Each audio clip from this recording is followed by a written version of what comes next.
West Indies versus বাংলাদেশের প্রথম টেস্টে ওয়েস্ট ইন্ডিজ আগে ব্যাট করে 5 উইকেট হারিয়ে ঠিক 250 রান তুলতে পেরেছে তারা বোর্ডে। আর আমাদের বলাররা প্রথম দিকে তাসকিনের 2টি উইকেট নিয়েছিল, 2 উইকেট নিয়ে ভালোই শুরু করছিল বাংলাদেশ। 50 রানের ভিতরে তাদের 2 উইকেট আমরা নিয়ে নিয়েছিলাম প্রথমে, কিন্তু এরপরে আমরা খেই হারিয়ে ফেলি।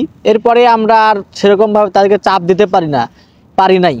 তারপরে ওয়েস্ট ইন্ডিজ বড় দুটো পার্টনারশিপ করে, তাদের দুইজন প্লেয়ার, একজন 97 এবং একজন 90 করে আউট হয়েছে। এই দুইজনই মূলত তাদের স্কোরটা গড়ে দিয়েছে, তাদের মূলত বিটটা গড়ে দিয়েছে। তারা 5 উইকেট হারিয়ে 250 রান বোর্ডে জমা করছে প্রথম দিন শেষে।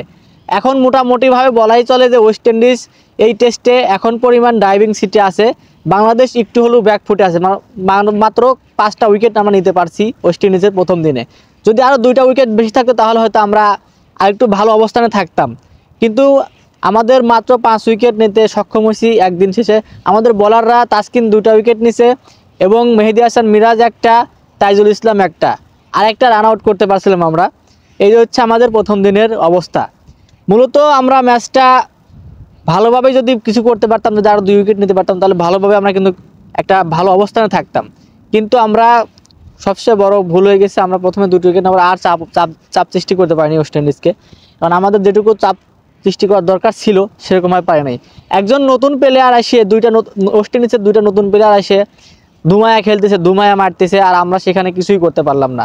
আমরা অভিজ্ঞতায় আমাদের যে কটা পেস বোলিং বা স্পিন বোলিং আছে দেখেন, সবাই কিন্তু অভিজ্ঞ, সবাই কিন্তু অনেক দিন ধরে ইন্টারন্যাশনাল টেস্ট ম্যাচ বা ইন্টারন্যাশনাল ম্যাচ খেলতেছে। কিন্তু একজন নতুন ওয়েস্ট ইন্ডিজের নতুন ব্যাটার আসে আমাদেরকে এইভাবে পিটাইলো, ধুমায়া মানে খেলে গেল, আমরা কোনো চাপ করতে পারলাম না। উইকেটে কিন্তু বাউন্সও ছিল ভালো, উইকেটে কিন্তু প্রথম থেকে ভালো বাউন্স এবং মুভমেন্ট ছিল, কিন্তু আমরা কোনো প্রকার সেটা কাজে লাগাতে পারিনি, শুধু তাসকিন বাদে। আমাদের শরীফুল, এবার আমাদের হাসান, আমার 2টা বলিংয়ে একদম মনে হয় যে খামা বল করতেছে, এমন বল করতেছে, খালি করতে আছে গাদার মতো করতে আছে, কিন্তু কোনো প্রকার কোনো এফেক্ট ফেলাইতে পারতেছে না। ব্যাটসম্যানকে যে একটা চাপে রাখবে ভালো লাইনে বল করে, সেটা করতে পারতেছে না। আমাদের এইটা হচ্ছে ভুল হয়ে গেছে, আমরা এই জায়গাটায় মানে বিশাল বড় ভুল করে ফেলছি। ব্যাটসম্যানকে যে একটা নতুন ব্যাটসম্যান, ইন্টারন্যাশনাল ক্রিকেট যে তিনি মাত্রই খেলতেছেন, তাকে কিভাবে বল করতে হবে, কোন প্ল্যানে বল করতে হবে, সেই প্ল্যানটাই আমরা কালকে এক্সিকিউটিভ করতে পারিনি, সেই প্ল্যানটাই আমরা মূলত ধরতে পারিনি। এই কারণে আমরা ম্যাচটা মূলত ব্যাকফুটে একটু হলেও আসি। যদিও 5 উইকেট দিন শেষে আমরা নিছি, কিন্তু তারপর আমরা একটু হলেও ব্যাকফুটে আসি কালকের ম্যাচে।